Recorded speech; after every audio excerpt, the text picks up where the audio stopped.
Good morning, student. Today we will discuss about the basis of classification. Yesterday we have discussed about the three level of classification.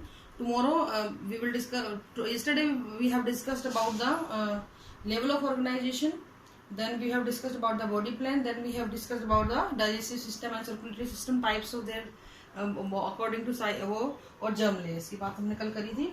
Now today we will discuss about the symmetry. Because we are considering symmetry as a basis of classification. Then we will discuss about the coelom or body cavity. Then we will discuss about the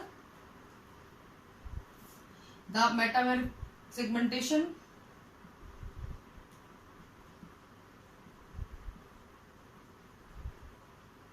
Okay, after that we will discuss about notopore. So these are the further basis of the classification.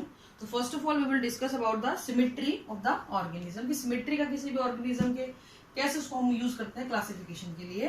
तो symmetry का मतलब ये होता है बेटा, for example if we superimpose this two hand, अगर हम इन दोनों हाथों को ऐसे कर लें तो अगर हम इसको ऐसे देखेंगे तो बिल्कुल एक जैसे हैं, इधर भी और इधर भी. देखिए जरा, ठीक है.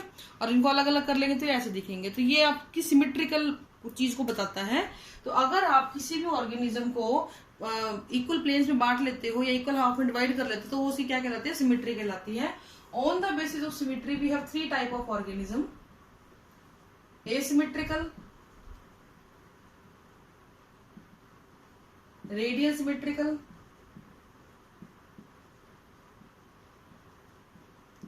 और bilateral symmetrical.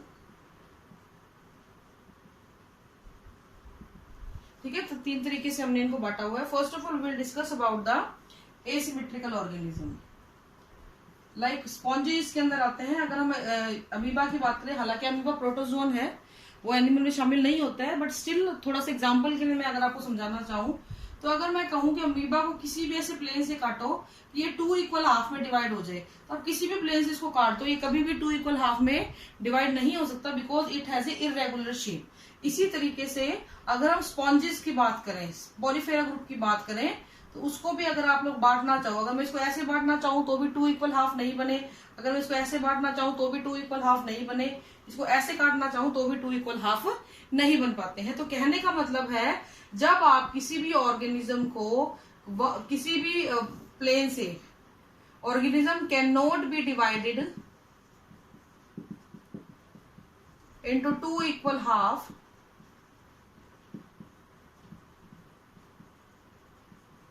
Bye any plane of division. तो उसको हम क्या बोलेंगे बेटा, एसिमेट्रिकल बोलेंगे. एनी प्लेन ऑफ डिवीजन, किसी भी प्लेन ऑफ डिवीजन से आप उसको काटो, उसको आप दो हिस्सों में नहीं बांट सकते हो, तो उसको हम क्या बोलते हैं बेटा, एसिमेट्रिकल बोलते हैं. इसका एग्जांपल आपके पास होता है स्पॉन्जेस. ज्यादातर, ठीक है, कुछ एक को छोड़ के ज्यादातर स्पॉन्जेस जो होते हैं वो एसिमेट्रिकल ही होते हैं. नेक्स्ट आपका आता है बेटा रेडियल सिमेट्री. ठीक है. रेडियल सिमेट्री क्या होती है, जब आप किसी भी ऑर्गेनिज्म को किसी भी प्लेन ऑफ डिवीजन से, एनी प्लेन ऑफ डिवीजन, आप उसको दो हिस्सों में बांट देते हो, एक, ठीक है, उसको हम क्या बोलेंगे बेटा, रेडियल सिमेट्रिकल बोलेंगे. इसका मतलब क्या हुआ, organism can be divide into two equal half by more than one plane of division. देखो, एक से ज्यादा डिवीजन, एक से ज्यादा प्लेन हो सकते हैं, मोर देन वन प्लेन और एनी प्लेन ऑफ डिवीजन. किसी भी प्लेन ऑफ डिवीजन से आप इसको काटोगे तो ये दो ही हिस्सों में बटेगा. इसको हम बोलेंगे कम से कम दो, ज्यादा से ज्यादा 6 तक हो सकते हैं प्लेन ऑफ डिवीजन, वो दो हिस्सों में बढ़ जाता है. अगर कम से कम, जैसे कि फॉर एग्जाम्पल कोई भी ऑर्गेनिज्म है, आप उसको दो प्लेन पे टू इक्वल हाफ में बांटते हो, तो उसे हम लोग बोल देते हैं बेटा बाय रेडियल सिमेट्री. ठीक है. दो प्लेन से, अगर कोई उससे दो से ज्यादा प्लेन नहीं वो कर पाता, यानी एक बार काटा तो दो हाफ में बट गया, किसी और प्लेन से काटा तो उसके अलावा किसी और एंगल से काटेंगे तो नहीं बटेगा, उसको हम बोलते हैं बाय रेडियल सिमेट्री. इसी तरीके से स्टारफिश वगैरह जैसे होती है बाय रेडियल सिमेट्री. पेंटा रेडियल सिमेट्री वो शो करती है. पेंटा रेडियल सिमेट्री में जैसे स्टारफिश होती है,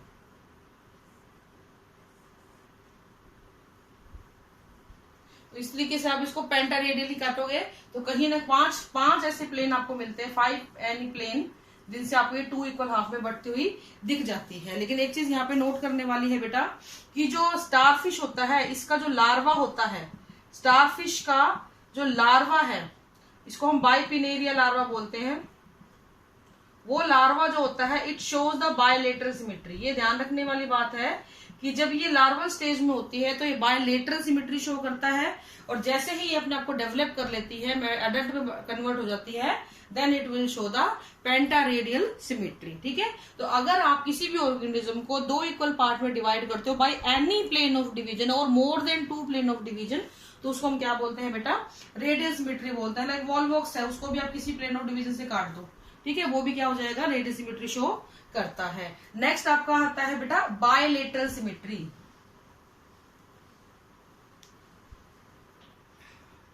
बायलेटरल सिमेट्री में क्या होता है, यहां पे भी आप ऑर्गेनिज्म को 2 इक्वल हाफ में बांट देते हो, but only 1 plane of division. ये इंपॉर्टेंट चीज है कि यहाँ पे एक ही प्लेन ऑफ डिवीजन होगा, बहुत सारे प्लेन ऑफ डिवीजन नहीं होंगे, ओनली 1 प्लेन ऑफ डिवीजन। यानी आप एक ही प्लेन से अगर उसको काटते हो तो वो 2 हिस्सों में बढ़ जाता है।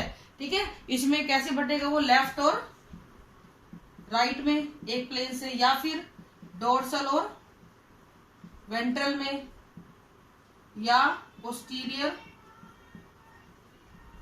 और एंटीरियर। इस तरीके से इसको हमने ऑर्गेनिज्म को बांट दिया। इसमें आपके सारे हायर ऑर्गेनिज्म शामिल होते हैं। It can be divided the organism into left and right. ठीक है, जैसे आप अपने आप को देखो तो हम लोग अगर अपने आप को ऐसे खड़ा काटे तो लेफ्ट और राइट में बढ़ जाते हैं। ठीक है, लेकिन अगर हम इसको अपने आप को बीचों बीच ऐसे ट्रांसफर काटे तो क्या होगा, लेफ्ट राइट कुछ नहीं बनने वाला ऐसे हमारा। ठीक है ना, 2 इक्वल हाफ नहीं हुए हैं। ठीक है, तो इस चीज को हम बोलते हैं आपका लेफ्ट और राइट पोर्शन में आपको ये बांट देता है एंड 1 प्लेन ऑफ डिवीजन से। जैसे कि मैं एक छोटा सा एग्जांपल आपको दे रही हूँ आर्थ्रोपोड का। ये उसका हेड, थोरैक्स और वो है बटरफ्लाई है फॉर एग्जांपल। ये एक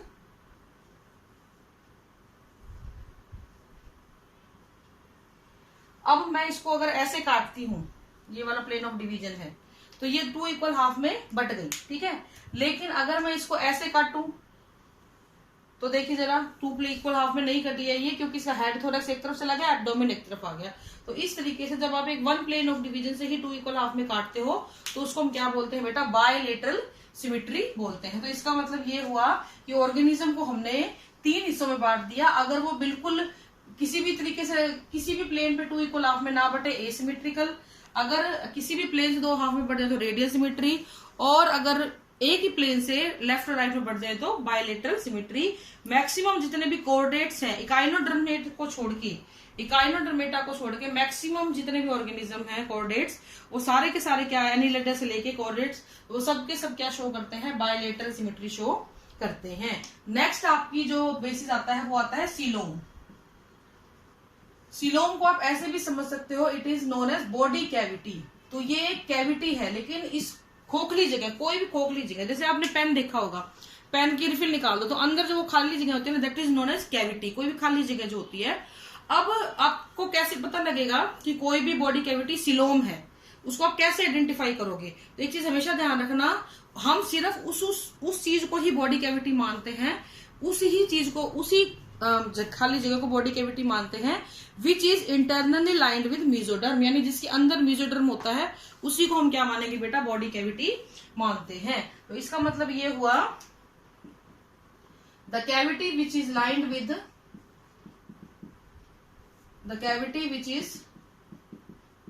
विद मेसोडर्म। ठीक है, तो उसको हम क्या बोलेंगे, सीलोम बोल देते हैं। ठीक है, इज कॉल्ड एज सीलोम। जैसे कि अगर मैं पोरीफेरा की बात करूं, if you are talking about the Porifera, तो पोरीफेरा के अंदर भी खाली कैविटी होती है, वो भी अंदर से होलो होता है। उसकी जो कैविटी होती है बेटा, उसको हम लोग क्या बोलते हैं, स्पोंजियोसील बोलते हैं। स्पोंजियोसील, खाली कैविटी। आप कह दोगे मैडम ये भी तो खाली एक बॉडी कैविटी ही है, लेकिन ये लाइंड होती है एंडोडर्म से, लाइंड विद एंडोडर्म। जबकि मैं कह रही हूं अगर मेसोडर्म से लाइंड है ना, मेसोडर्म की कवरिंग है उसके अंदर, तो उसको हम बॉडी कैविटी बोलेंगे। क्योंकि यहाँ पे ये एक जो पोरीफेरा है, दे आर डिप्लोब्लास्टिक। डिप्लोब्लास्टिक में कल ही बता के हटी हूं आपको, इनके पास एक्टोडर्म होती है और एंडोडर्म होती है, मेसोडर्म होती ही नहीं है। तो अगर मेसोडर्म ही नहीं है तो आप कैसे मानोगे कि आपके पास कोई सीलोम भी होगी? तो इसका मतलब नो मेसोडर्म नो सीलोम, ठीक है, पॉलीफेरा के अंदर इसकी बात करें तो। इसी तरीके से अगर हम बात करें सीलेंट्रेट्स की, यानी कि हाइड्रा वगैरह की, इसमें आती है आपकी स्पॉन्जेस पॉलीफेरा में, इसमें आपके आते हैं हाइड्रा। ये कॉमन एग्जांपल है इसलिए इन्हीं को बताते हैं हम बार बार, याद करने में थोड़ी आसानी रहती है। ये भी कैसा होता है बेटा? डिप्लोब्लास्टिक है। फिर वही सेम ऊपर वाली कंडीशन बन गई, अगर ये डिप्लोब्लास्टिक है तो यहाँ पे नो मेसोडर्म और नो सीलोम, ठीक है। पहली चीज तो ये होगी यहाँ पे।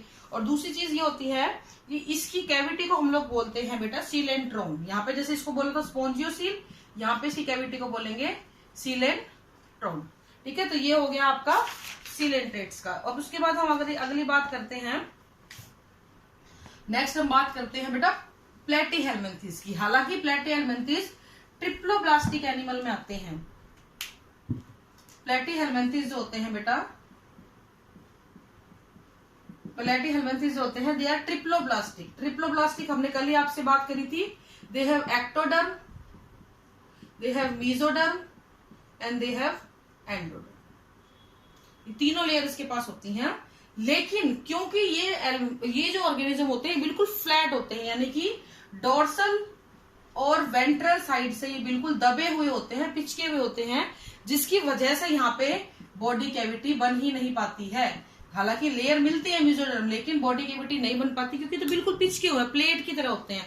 अब प्लेट अगर कहीं आ गई, अब आप सोचो अगर आपकी प्लेट है तो उसके अंदर आप कोई चीज डाल नहीं सकते हो, लेकिन रिफिल जो होता है उसको आप कवर के अंदर डाल सकते हो क्योंकि वो होलो होता है।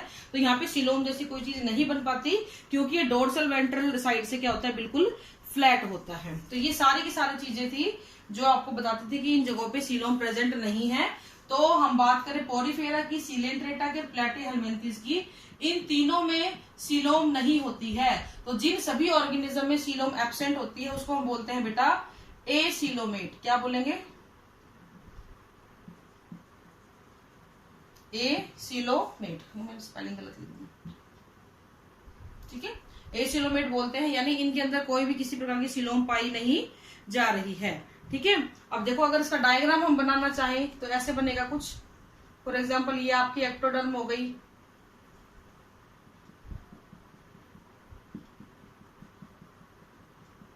ठीक है।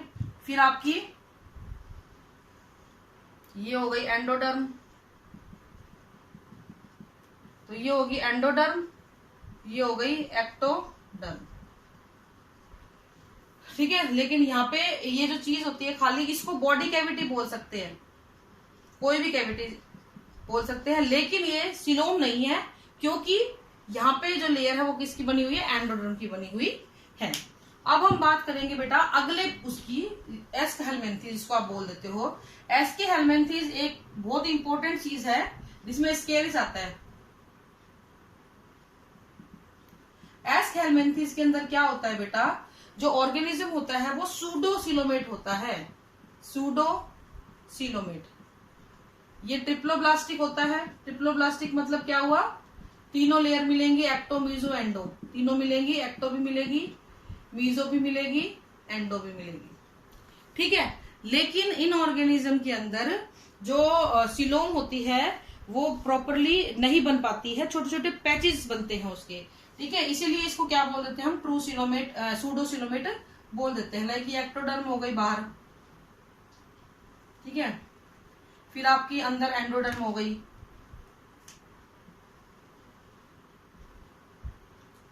और फिर जो मेसोडर्म है ना बेटा वो छोटे छोटे पाउच के रूप में बन जाती है, ऐसे पाउच से बन जाती है, पैचेस की फॉर्म में बन जाती है। ये मेसोडर्म है, ये जो मैंने छोटे छोटे गोले बनाए ना ये वाले। अब इसके अंदर ये जो छोटी सी जगह है, ये जो खाली जगह है, ये जो खाली जगह है, ये जो खाली जगह है, ये क्या कहलाएगी? आपकी सीलोम कहलाएगी। तो पूरी कैविटी तो नहीं बनी ना, छोटे छोटे ट्यूब से बन गए, छोटे छोटे पाउच से बन गए। तो इसको हम क्या बोल देते हैं बेटा? Mesodermal pouch. इनको हम क्या बोलते हैं? मेसोडर्मल पाउच बोलते हैं, क्योंकि इसके अंदर मेसोडर्म भी है, मेसोडर्म की लाइनिंग भी है। ये जो खाली जगह दिख रही है ना आपको, ये एक कैविटी, खोखली जगह है, और इसके अंदर लाइनिंग किसकी है? मेसोडर्म की है। लेकिन क्योंकि ये कॉन्टिन्यूस नहीं है, इसीलिए इसको हम क्या बोल देते हैं बेटा? स्यूडोसिलोमेट बोल देते हैं। और इसका एग्जाम्पल आपके आते हैं बेटा एस्केरिस। ये ध्यान रखना, ये सबसे ज्यादा पूछा जाता है कि कौन से ऐसे ऑर्गेनिज्म है जो ट्रिप्लोब्लास्टिक हैं फिर भी वो ट्रू बॉडी सिलोमेटिक नहीं रख पाते, वो होते हैं एस्केरिस। एस्केलमेंथिस इसके अंदर आपका शामिल होता है। फिर नेक्स्ट आता है बेटा आपका ट्रू सिलोमेट, ठीक है। तीसरा नेक्स्ट आएगा, इसमें एनिलिडा से लेके कॉर्डेट्स तक सारे आ जाते हैं आपके। ट्यूसिलोमेट,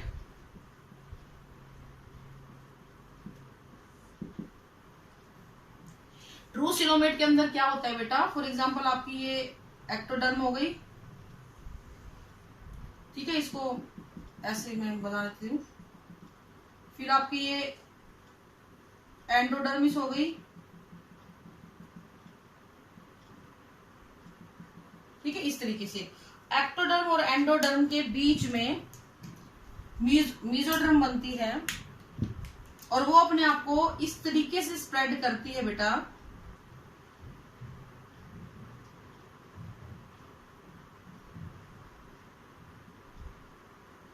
इस तरीके, ठीक है। इस तरीके से वो अपने आप को स्प्रेड किए हुए होती है, यानी कि कुछ हिस्सा वो एंडोडर्म का भी कवर कर लेती है और कोई कई जगहों पे वो एक्टोडर्म के नीचे भी आ जाती है, इस तरीके से, राइट। तो इस तरीके से जो बनती है उसको हम बोलते हैं ट्रू सिलोम। देखो पूरी ये जो जगह है खाली, ये जो जगह है खाली, इसको हम क्या बोलेंगे, मीजो बॉडी कैविटी या सिलोम बोलेंगे। तो ये जो जगह खाली है ना, ये वाली दोनों, ये वाली और ये वाली, इसको हम बोलेंगे सिलोम। ये आपकी एंडोडर्मिस। अब देखो ये खाली जगह है, लेकिन ये कौन सी जगह है, मेसोडर्मल है ना। तो हमने यही बोला था कि हम सिर्फ उसी कैविटी को बोलते हैं जो कि मेसोडर्म से कवर होती है, ठीक है। तो इस तरीके से बनता है। यहाँ पे ये जो एक्टोडर्म होती है, इसके नीचे जो मेसोडर्म पाई गई उसको तो हम बोलते हैं पेराइटल पेरिटोनियम, पेराइटल पेरिटोनियम। और जो ये वाली है ना जो एंडोडर्म के ऊपर है, इसको हम बोलेंगे विसरल पेरिटोनियम। और बहुत सारे हमारे ऐसे ऑर्गन्स हैं जो इन दोनों से ही डेवलप होते हैं। और इस तरीके के सिलोम को हम लोग क्या बोलते हैं, शाइजोसिलिक सिलोम बोलते हैं, शाइजोसिलिक सिलोम। यानी कि इसमें मेसोडर्म अपने आप को, इसमें क्या होता है, मेसोडर्म बनी पूरी लेयर, और जैसे पूरी लेयर बनती है ना, वो धीरे धीरे अपने आप को फाड़ना शुरू कर देती है बीच में से और फिर अपनी कैविटी बनाती है। तो इसलिए इसको बोलते हैं शाइजोसिलिक लेयर बोलते हैं। इसमें जो मेसोडर्म एक्टोडर्म के नीचे वाला हिस्सा पेराइटल पेरिटोनियम और एंडोडर्म के ऊपर वाला हिस्सा विसरल पेरिटोनियम कहलाता है, ठीक है बेटा। तो आज के लिए इतना ही है। Thank you and have a nice day.